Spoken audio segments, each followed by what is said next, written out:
күнделікті сабақтан сәл өзгеше келеді. Бізде бүгін апай ағайларымыз қонақта. Сондықтан сабаққа еркін қысылмай жауап береміз. Жарай ма балалар? Көңіл күйлері қалай? Олай болса балалар, біз сабағымызды жақсы бастау үшін көңіл күйімізді көтеріп алайық, шеңбер құрамыз. Айтамыз балалар.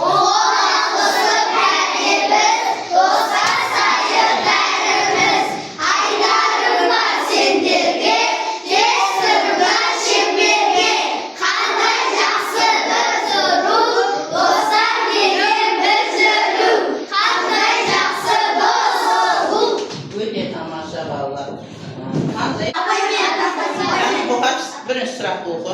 Әріп жасам деген қандай еңбегімен белгілі? Әріп жасаған дейді. Отыра ғой. Дұрыс па балалар? Енді Мұқаш, осыны ары қарай тоқтыршы, әріп жасаған дейсің. Сан деген қалай әріп жасады? Бер қарап айтамыз. Түсінгеніңді айтып берейін. Сан дегеннің әріп жасауы. Соған ғана тоқтал. Не арқылы? Ертеректе. Таңба арқылы және де ағаштардың бұтағы. Кім тоқтырып жібереді үй тапсырмасында? Бұтағынан әріп жасау, таңба сызып, ол әріптерді, таңбалар көп сызып әріптерді шығарды. Және де не арқылы? Дәндер арқылы, иә? Дәндер арқылы. Қытай елінің және 7 мен 21 ғасырда. 7 ғасырда өмір сүрген. 1-7 ғасырда Қытай елінің ғалым мемлекет. Сан киенің еңбегінің бүгінгі күнмен байланысы қандай?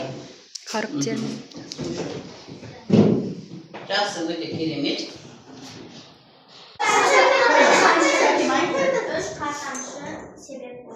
Үш қарт аңшы себепкер болған.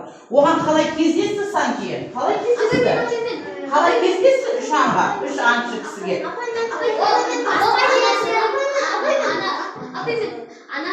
Анасы оған басқа елдерді аралап кел. Сен солардан өзіңнің ойыңа әр нәрсе құрастырып үйреніп алдың.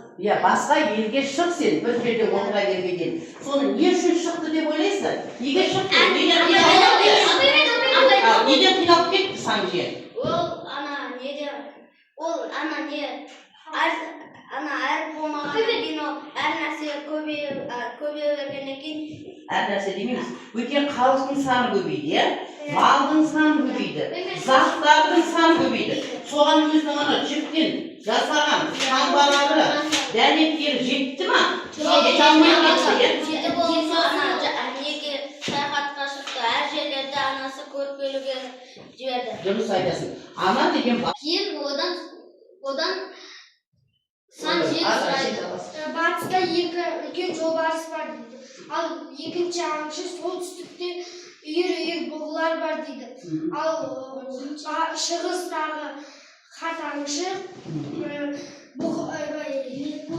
еліктер бар дейді. Еліктер бар деп дауласып жатқан сан жиен тыңдап қалады.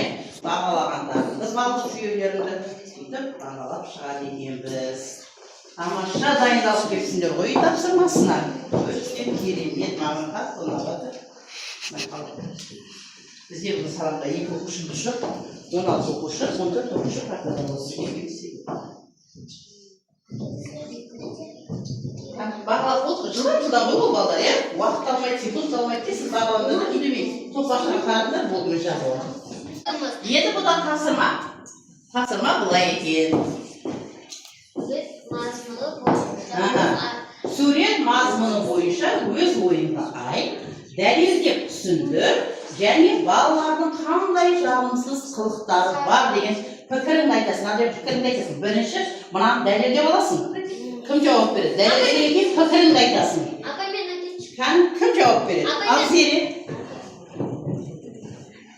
Бақта бірнеше шие ағаштары тұр. Оған балалар кіріп, шие ұрлап жеген және бұтақты сындырып, өзінің бір шапкасын қалдырып кеткен. Сен бұл жерде балалардың жүрген неден байқадың? Ізінен. Ізден байқадың. Тағы неден байқадың? Кісінікі дейсің ба? Иә, сол кісінікі болған екен, иә? Бағбан кісінікі болған ғой енді бір бақ. Енді біреудің үйінің бағына түсуге бола ма ұқсатсыз? Болмайды. Зеренің ойы дұрыс. Мен дейді, егер де дейді, мынадан шие жегім келсе тіпті, мен мына балалар сияқты дейді. Шиені сұрап алады. Шиені сұрап дейді, дұрыс ойларыңды. Еркін сөйлеп айта береміз, өте әдемі, керемет.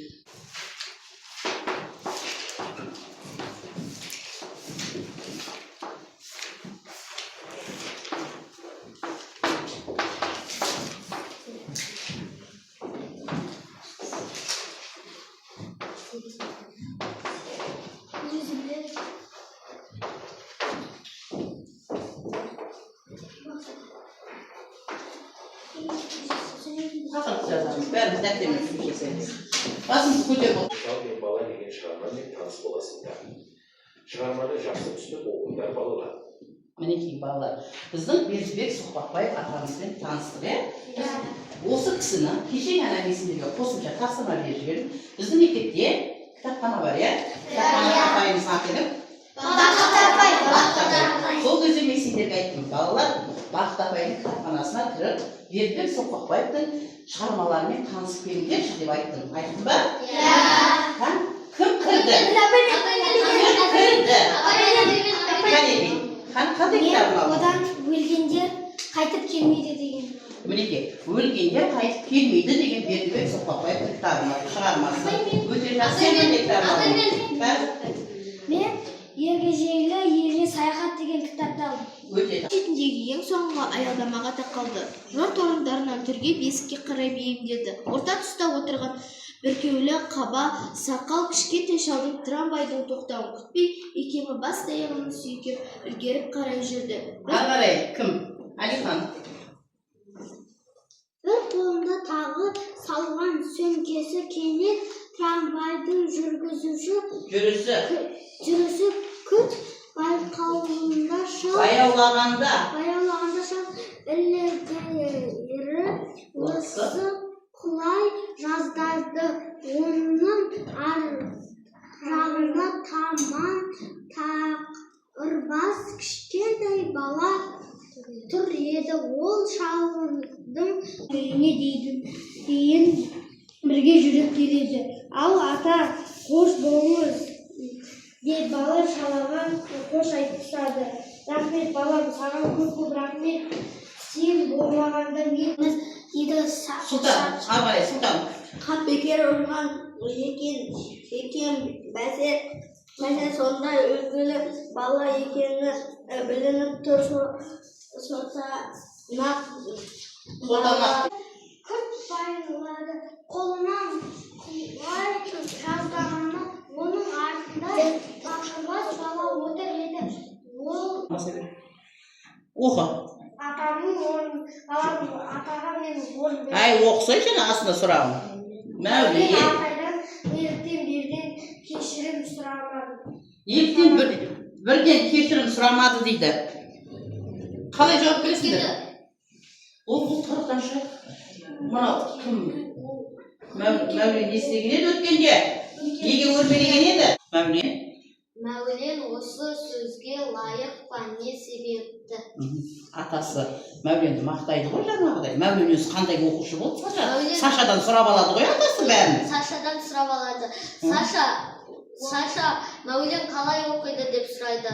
Кейін ол сыныбымыздың ең үздігі деп Саша айтады. Үздік оқушы, белсенді, тәртіпті деп айтады, иә? Сол кезде Саша айтады ғой, атасына не деп айтады? Өткенде сіз оны аямай сабап жіберген едіңіз ғой. Ата айтады, сол сен балам едің деп айтады. Я, ата, мен едім дейді.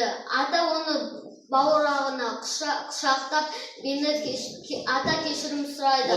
Бала да кешірім. Иә. Арғарай, үшінші аяды. Көргендінің аты көргенді деген. Ана ұры жіберді. Сол кезде Мәулен үндемей кетіп қалды. Енді сол кезде ата осыны айтады. Осыны түсіндірші, көргендінің аты көргенді деген не сөз ол? Кім көмектесе де осы жерде?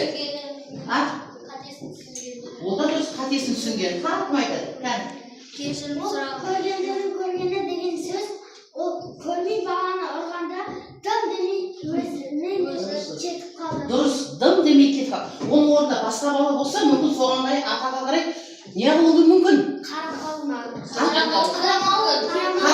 мүмкін, кек сақтап қалуы мүмкін. Ой, күшті айттың, ары қарай. Ал неліктен көмектесті?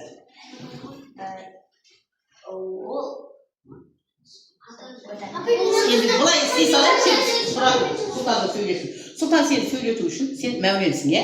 Саған қария келатыр, ауырсың қария келатыр. Неліктен көмектессің сен сол кісіге? Мен келе жатырмын, маған көмектесің. Не үшін көмектесіп жатсың маған? Жолдан өтем.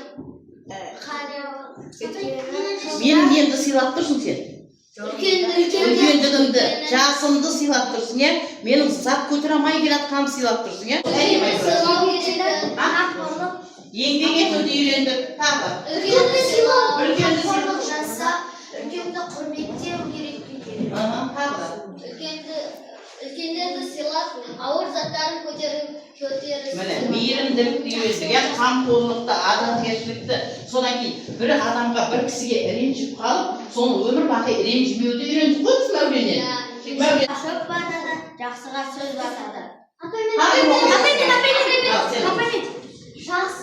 Жоқ, мынаны оқыған оқыш қайтады. Жаманға шөп батады, жақсыға сөз батады. Сөз бет, екіншін оқиды.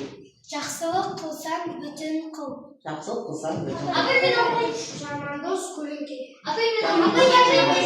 Еңбегі қатты болса, жеңені тәтті болады. Тәтті болады. Ал оқиғышы. Жеңгенің тәтті болады. Ол екеу, еңбегін төбе. Төбесін оқы, көрмей қалам ғой аралған. Оқы, төбесін оқы. Еңбегің қатты болса, жеңгенің тәтті болады. Бүгін үйде бейбала жейсіңдер тамақтарыңды. Өйткені сендер күшті еңбек етіп осылар. Қанша нәрсе үйрендіңдер, бұл балалар? Өте тамаша.